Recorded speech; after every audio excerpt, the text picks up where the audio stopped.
welcome. This is Preeti. I am so glad you're joining me today. I am creating a clean and simple and very easy card using this Dream Big stamp set, which was released in March. And I'm going to stamp that large wreath that you see in that stamp set on the vellum using some white embossing powder. Now, when you stamp on vellum, there are a couple of things you want to keep in mind, or when you're embossing on vellum, a couple of things you want to keep in mind.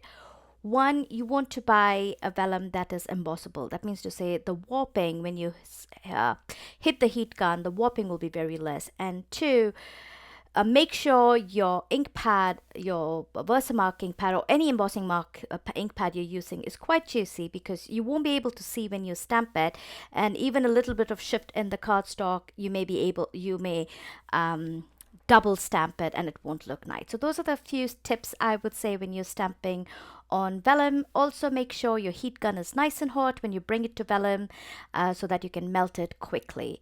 And here I'm using this coordinating die cut, which comes along with this stamp set, which is a part of which you can buy with the stamp set.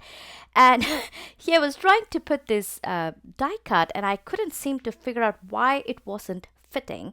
Then I realized I had not cut away the flower that was attached to this wreath, not stamp set, actually the die set. And then once I was done, I was like, oh, there you go, now it works. And then all I did is I just ran it through my machine, and it die cut beautifully, and that's pretty much what I'm going to do with that stamp.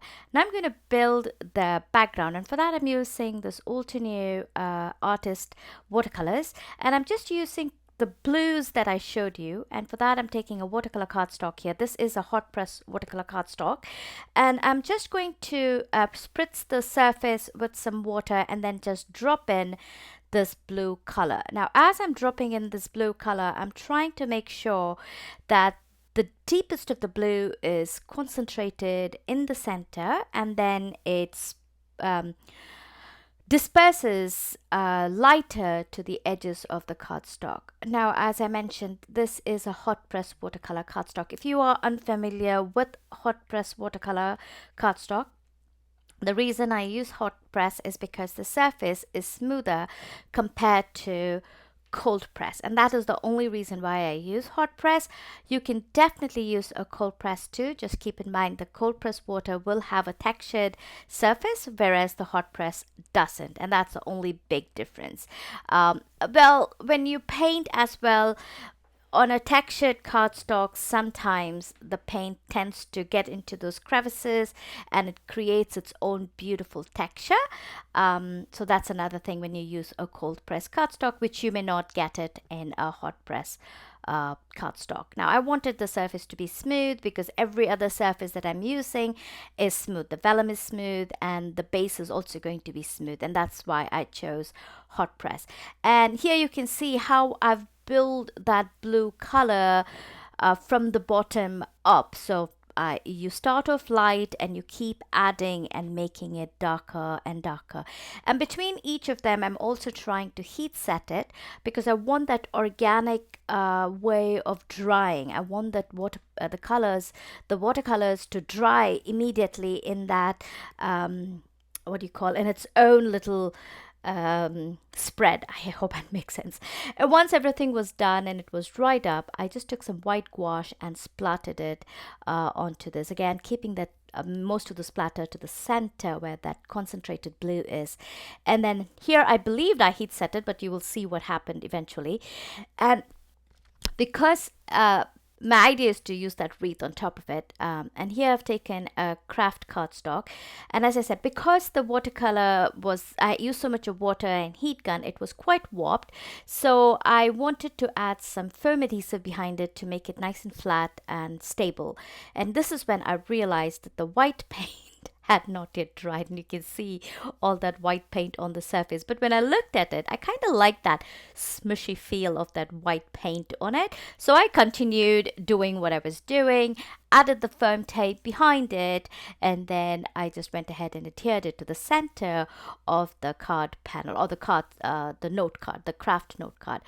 And because this is vellum, I'll tell you a little trick here, but before that, what I did is I took this Opal gemstones from Crafty Meraki in, I think the color is Ivory, and I'm placing it strategically on the center of the flowers as well as the body of the butterflies, right? So once I'm done that, that will give me the place to add the adhesive, and that's what I was trying to say. Because this is vellum, and if you try to add any kind of foam adhesive behind it, it will be visible because it's clear, the surface is translucent rather.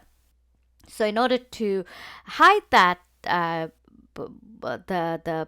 foam tape, I just added those opal stones, which helped me to then add the foam tapes right behind those, and I could hide all of the foam tape behind it, and it looked like this wreath was floating in mid-air.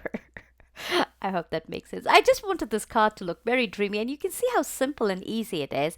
And then I took the sentiment from the Magnificent Bloom set, and I think the sentiment reads, "The best is yet to come," which I stamped with black ink. And then all that was left, I kind of adhered it with some foam tape to the bottom part of the wreath, and then I scattered a few iridescent sequins this time because I wanted some shine.